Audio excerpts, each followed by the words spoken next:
রমজানের এই দিনগুলোতে যেন খুব বেশি পেরেশানিতে পড়তে না হয় এজন্য বেশ কিছু কাজ আমি আগ থেকেই করে রাখছিলাম। তারপরও কিছু কিছু সময় কিছু কিছু জিনিসের শর্ট পড়ে আর সেগুলোই আমাকে করতে হয়। হ্যালো, আসসালামু আলাইকুম, আপনারা সবাই কেমন আছেন? আমি আলহামদুলিল্লাহ অনেক বেশি ভালো আছি।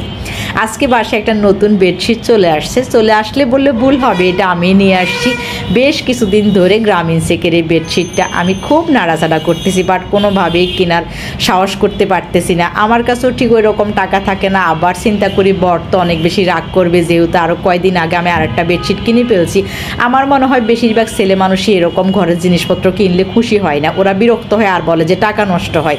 যাই হোক, ফাইনালি আমি আমার টাকায় বেডশিটটা কিনে নিয়ে চলে আসছি আর এটা আমার রুমে পেতে দিয়েছি। আপনারা একটু কমেন্টস করে জানাবেন যে কেমন হয়েছে। তারপর আমি রান্নাঘরে চলে গেছি, যেহেতু আজকে বাসায় গেস্ট আছে। গেস্ট হচ্ছে আমার যা আসছে, তো যার জন্য আমি হচ্ছে গরুর মাংস নিয়ে আসছি। আর আমার যা হচ্ছে লতি খাইতে চাইছে, এজন্য লতিটাও কিনে নিয়ে আসছি। বাসায় অনেক বড় সাইজের চিংড়ি মাছ আছে, সেটা দিয়ে রান্না করব। আমার রান্নাঘরের এই কর্নারটা আমার ভীষণ পছন্দের। এটা আমি আমার মন মতোই সাজিয়ে রাখি, বাট খুব বেশিক্ষণ সেভাবে থাকে না।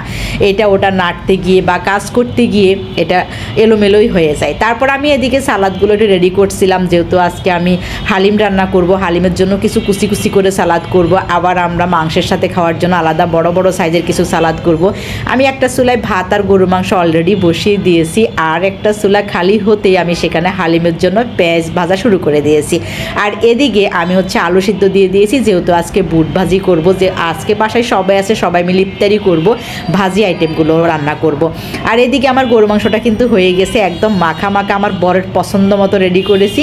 আর ভাজা পোড়াটাও কিন্তু কমপ্লিট করতেছি। বরকে আমি বলতেছি আজকে একটু গরম পড়তেছে, আমরা তাড়াহুড়া করে রান্নাটা শেষ করে রুমে চলে যাবো, আর তখন আমরা রুমে বসেই গল্প করব। ভাজা পোড়াটা আজকে একটু বেশি পরিমাণে করতেছি, কারণ নিহাল রোজা নেই, তো ওরা সহ যারা রোজা নেই তারা হচ্ছে একটু গরম গরম খাবে। আর আমরা সন্ধ্যা ইফতারিতেই ব্যবহার করব।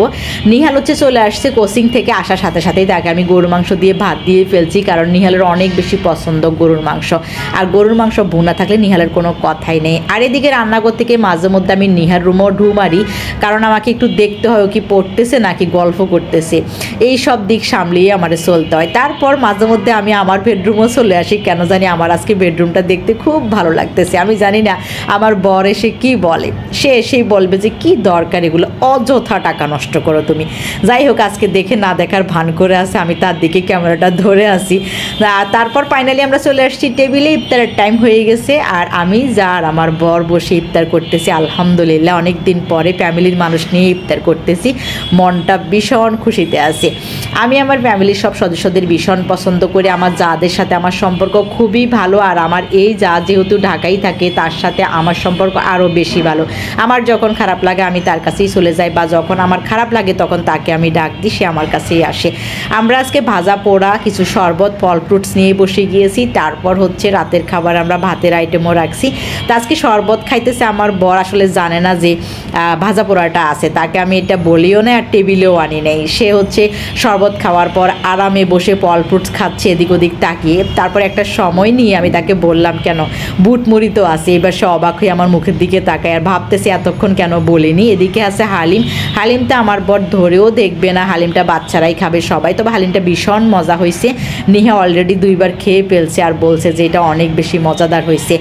আমার বর হচ্ছে বুট মাখানো স্টার্ট করে দিছে, আর এটা আমার অনেক পছন্দের। বর বুট মাখাতে গিয়ে বারবার শুধু বলছে জিলাপি দাও জিলাপি দাও। আমি তো ভাই দেখতেছি আমার সাথে আমার বরই এখন জিলাপি বেশি পছন্দ করে। Thank you so much.